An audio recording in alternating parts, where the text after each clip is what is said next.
Hey guys, hopefully everybody's doing well, and today I'm going to be changing the cartridge on this whole house water filtration system. Now this filter I installed about 16 months ago, and we're getting to the point where we're starting to see a pressure drop throughout the home. Now a super common question I get is how often do I have to change my filter? And to be honest, that is different for everyone. So normally what I say is when the pressure drop is noticeable enough or annoying enough in the house, that's the time to change the filter. Now some of the factors that are going to be different from one home to another, first being is the quality of the water. So obviously if you have a lot of suspended solids in your water, you're going to be changing the filter more often. Now the size of the filter is also going to determine how often you have to change the filter. Now this is a 4.5 inch by 20 inch filter housing, which is quite large, but the more surface area, the longer it's going to take to clog, and in turn the longer it's going to take to see that pressure drop throughout the home. Now if you went with a standard 2.5 inch by 10 inch filter, this one is going to clog way quicker than this 4.5 by 20, as you can see the size difference.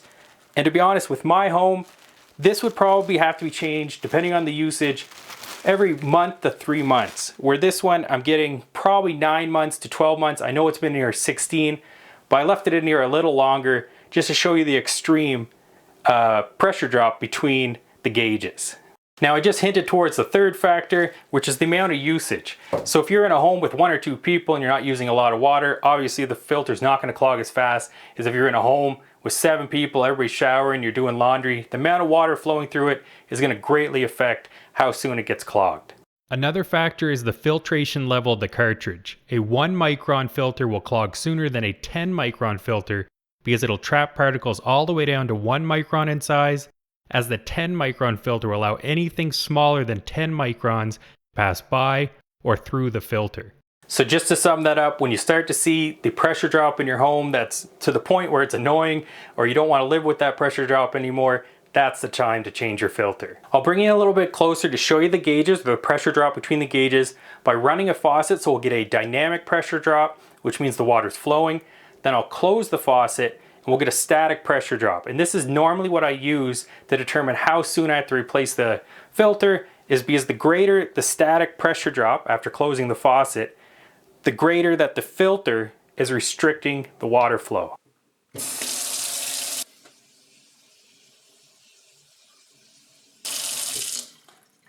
Now the camera angle is making these gauges look close in pressure, but I'm seeing roughly a 5 to 7 psi pressure drop through the filter.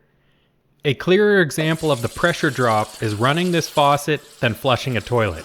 You can see the drop in pressure and flow rate through the faucet once the toilet's flushed and starts filling.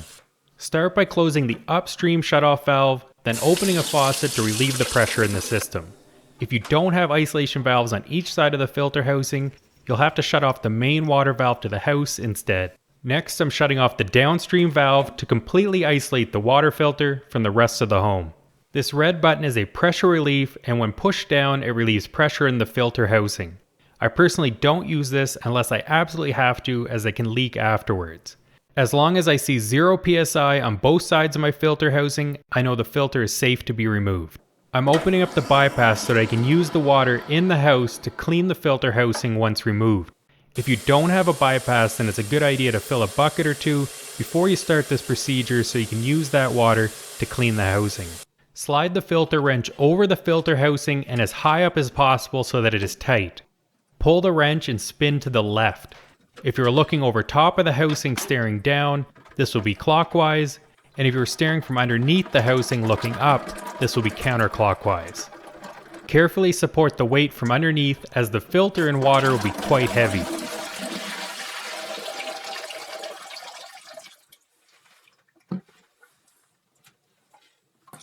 As you can see, this is why I have a whole house water filter. That's some nasty well water. I'm cleaning the underside of the housing and flushing with some water by opening the upstream valve slightly. Next, I'm removing the O-ring to clean and washing out the housing from any dirt and sediment.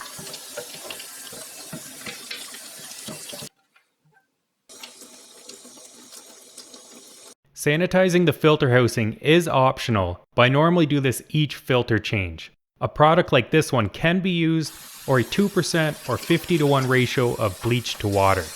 Let it sit for about 45 minutes, then thoroughly rinse.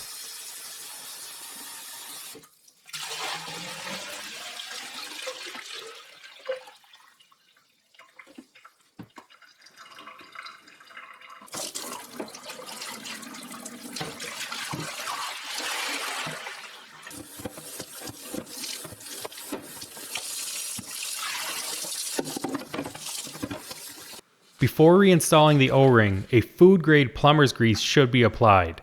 This will help protect the O-ring from drying out and making removal easier down the road. With a clean pair of gloves, unpack your replacement filter and place into the housing. Thread it back into place and only leave hand tight for now.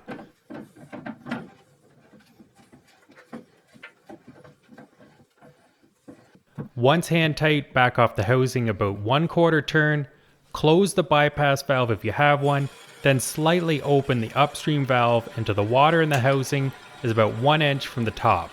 Then close the valve.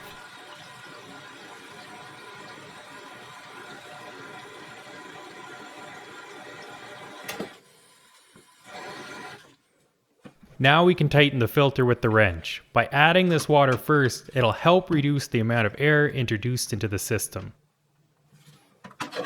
Slowly open the upstream valve until the system is pressurized.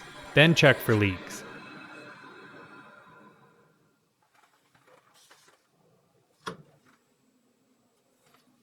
To purge any air introduced into the system, open a faucet, then slightly open the downstream valve. Once the faucet flows without air spurts, you can open the downstream valve fully and then close the faucet. The house is now pressurized. If you used a sanitizing solution in the filter housing, allow the faucet to run at least 5 minutes to completely flush the solution. I'll be doing this, but I'll also flush my reverse osmosis system twice and throw away 2 full batches of ice cubes from the ice maker. This will make sure that the cleaning solution is completely flushed from the water distribution lines. You can now see that when the toilet's flushed, the faucet's pressure and flow rate remain the same and it doesn't drop like it did prior to the filter change. Well guys, hopefully you enjoyed the video, and like always, liking, commenting, subscribing is always greatly appreciated. Till next time.